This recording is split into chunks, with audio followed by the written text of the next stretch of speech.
Corona संकट में सेवा कार्यों की जानकारी दी। पीएम ने माना कि बीजेपी कार्यकर्ताओं ने क्षमता से ज्यादा सेवा की। पीएम ने कार्यकर्ताओं से कहा, जनता ने सेवा के लिए हमें चुना। कोरोना संकट में बीजेपी कार्यकर्ताओं ने सबसे बड़ा सेवा कार्य किया। पीएम मोदी ने धर्मचक्र दिवस पर बौद्ध विद्वानों को संबोधित किया। धर्मचक्र दिवस पर पीएम मोदी ने बुद्ध के संदेश पर चलने की अपील की। अमेरिका में 24 घंटे में कोरोना के 57,000 से ज्यादा नए मरीज सामने आए। देश में 24 घंटे में कोरोना के सबसे ज्यादा 22 से ज्यादा मरीज सामने आए। देश में कोरोना से एक दिन में 442 लोगों की मौत हुई। कानपुर मुठभेड़ केस में मुख्य आरोपी विकास दुबे समेत 35 लोगों पर एफआईआर दर्ज की गई। कानपुर मुठभेड़ केस में चौबेपुर थाना विनय तिवारी मुखबिर का आरोप में निलंबित किए गए। कानपुर मुठभेड़ केस में मुखबिरी के आरोपी दरोगा विनय तिवारी ने आरोपों से इनकार किया। कानपुर मुठभेड़ केस में मुख्य आरोपी विकास दुबे की कॉल डिटेल में कई पुलिस वालों के नंबर मिले। कानपुर में हिस्ट्री शीटर विकास दुबे का मकान गिराया गया। कानपुर में शहीद हुए सिपाही राहुल का यूपी के औरैया में अंतिम संस्कार किया गया। कानपुर मुठभेड़ में शहीद हुए एसओ देवेंद्र कुमार का अंतिम संस्कार किया गया। जयपुर एयरपोर्ट पर चेकिंग में बैटरियों में छिपा 32 किलो सोना पकड़ा। पुणे में एक आदमी ने करीब 3 लाख कीमत का 5 किलो सोने से मास्क बनवाया। दिल्ली में दंगों में जाकिर नाइक का कनेक्शन सामने आया। ममता बनर्जी 21 जुलाई को पहली वर्चुअल रैली करेंगी। वाराणसी में प्रियंका गांधी के एक समर्थक ने 2 मंजिला मकान उनके नाम पर कर दिया। जम्मू कश्मीर के कुलगाम में एक आतंकी मारा गया, जबकि 3 जवान जख्मी हो गए। खुफिया विभाग ने सीमा के इलाकों में पाकिस्तान की जासूसी से सावधान रहने का अलर्ट जारी किया। ममता बनर्जी ने कोरोना में दूसरे राज्यों से बंगाल में बेरोजगारी दर कम रहने का दावा किया।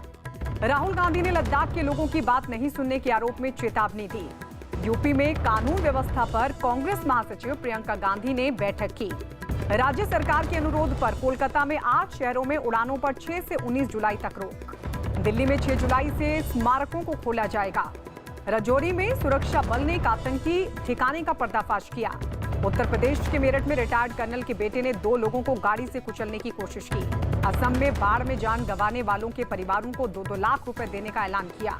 गुजरात में 2 दिनों तक भारी बारिश का अलर्ट जारी किया गया। दिल्ली के हमीदपुर गांव में एक आरटीआई कार्यकर्ता की कुछ लोगों ने पीट कर हत्या कर दी।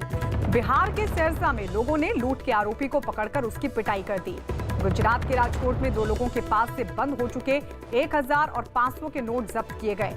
उत्तर प्रदेश के सीतापुर में एक ऑटो से टक्कर लगने के बाद महिला ने ड्राइवर की चप्पल से पिटाई की। उत्तराखंड के रामनगर में एक सड़क पर नाले का पानी बहने से रास्ता बंद हो गया। हिमाचल प्रदेश के धर्मशाला में महिलाओं की भीड़ ने एक पुलिसकर्मी की पिटाई कर दी। दिल्ली में एक दरोगा पर नशे की हालत में महिला को कुचलने का आरोप लगा। महाराष्ट्र के धुले में बाइक के साथ बाढ़ में बह रहे एक आदमी को लोगों ने बचाया। श्रीनगर में शहीद हुए जवान कुलदीप को झारखंड के साहिबगंज में अंतिम विदाई दी गई। मुंबई में हाई टाइड में 4.5 फीट तक ऊंची लहरें उठी। मुंबई में तेज बारिश की वजह से एयर इंडिया की एक कॉलोनी में पानी भर गया। दिल्ली के जामा मस्जिद को आम लोगों के लिए खोल दिया गया। राजस्थान के अलवर में टिड्डियों ने 5 किलोमीटर के एरिया की फसल बर्बाद कर दी। सीएम योगी आदित्यनाथ के निर्देश के बाद यूपी में बदमाशों के खिलाफ फिर ऑपरेशन क्लीन चलेगा। यूपी के अमरोहा में हाईवे पर फलों से भरा ट्रक जल गया। मध्य प्रदेश में 10वीं के नतीजे आज घोषित किए गए। मौसम विभाग ने मुंबई में 7 जुलाई तक भारी बारिश की संभावना जताई है। महाराष्ट्र में 72 घंटे में 4 पुलिसकर्मियों की मौत हो गई। बेटा पत्नी समेत बिहार विधान परिषद के सभापति कोरोना पॉजिटिव। गौतम बुद्ध नगर में बाल सुधार गृह के 13 बच्चों को कोरोना हुआ। उत्तर प्रदेश में सीएम योगी ने कोरोना टेस्ट बढ़ाने के निर्देश दिए। महाराष्ट्र में 72 घंटे में 237 पुलिसकर्मी पॉजिटिव पाए गए। बंगाल के दक्षिण 24 परगना में टीएमसी और एसयूसीआई कार्यकर्ताओं में झड़प हो गई। उत्तर प्रदेश की कानून व्यवस्था पर सीएम योगी ने बैठक बुलाई। कर्नाटक के हुबली में केंद्रीय मंत्री प्रहलाद जोशी ने रक्तदान शिविर का उद्घाटन किया। राजस्थान में कोरोना को स्कूल सिलेबस में शामिल किया जाएगा। ठाणे में बारिश से कई जगहों पर पानी भर गया। कानपुर मुठभेड़ में शहीद एसपी देवेंद्र मिश्रा का बेटी ने अंतिम संस्कार किया। मध्य प्रदेश के छतरपुर में अवैध संबंधों के शक में पति ने पत्नी की हत्या कर दी। ईटानगर में 6 जुलाई से 7 दिन का लॉकडाउन लगाया गया। जयपुर में बालकनी पर लटकाए गए कुत्ते को बचाया गया। भारी बारिश से मुंबई के दादर में सड़कों पर पानी जमा हुआ। वाराणसी में कंटेनमेंट जोन बनाने गई पुलिस टीम से कुछ लोगों की झड़प हो गई। सोशल डिस्टेंसिंग के उल्लंघन पर मुरादाबाद में एसपी सांसद समेत 25 पर केस दर्ज। दिल्ली में प्लाज्मा बैंक की शुरुआत की गई। आंध्र प्रदेश में कोरोना के 765 नए मामले सामने आए। राजस्थान के भरतपुर में बदसलूकी के आरोप में पुलिसकर्मी की पिटाई की गई।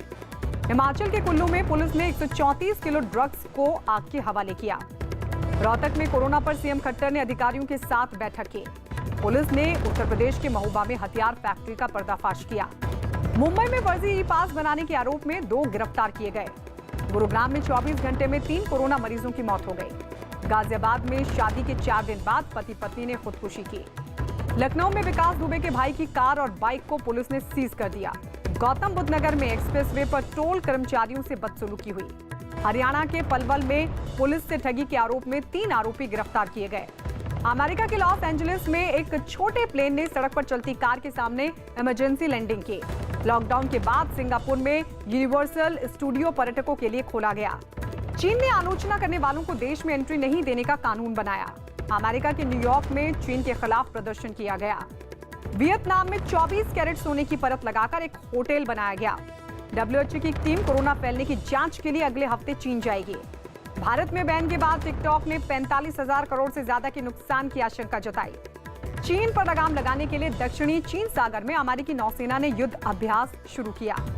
कम्युनिस्ट पार्टी की बैठक 2 दिन टली। पीएम ओली ने इस्तीफे से इनकार किया। दक्षिण जापान में भारी बारिश की वजह से आई बाढ़ ने तबाही मचा दी। बर्लिन में एक खास फैशन शो में मैचिंग मास्क पहनकर रैंप वॉक किया गया। अमेरिका के मॉल में हुई फायरिंग में एक बच्चे की मौत हो गई। ऑस्ट्रेलिया में शार्क के हमले में एक सर्फर की मौत हो गई। दिल्ली में क्रिकेटर शिखर धवन ने शरणार्थी बच्चों को क्रिकेट किट बांटी। क्रिकेट खिलाड़ी शिखर धवन ने सरकार के चीनी ऐप पर प्रतिबंध का समर्थन किया। लद्दाख में एलएसी पर हुई 20 जवानों की शहादत पर अजय देवगन फिल्म बनाएंगे।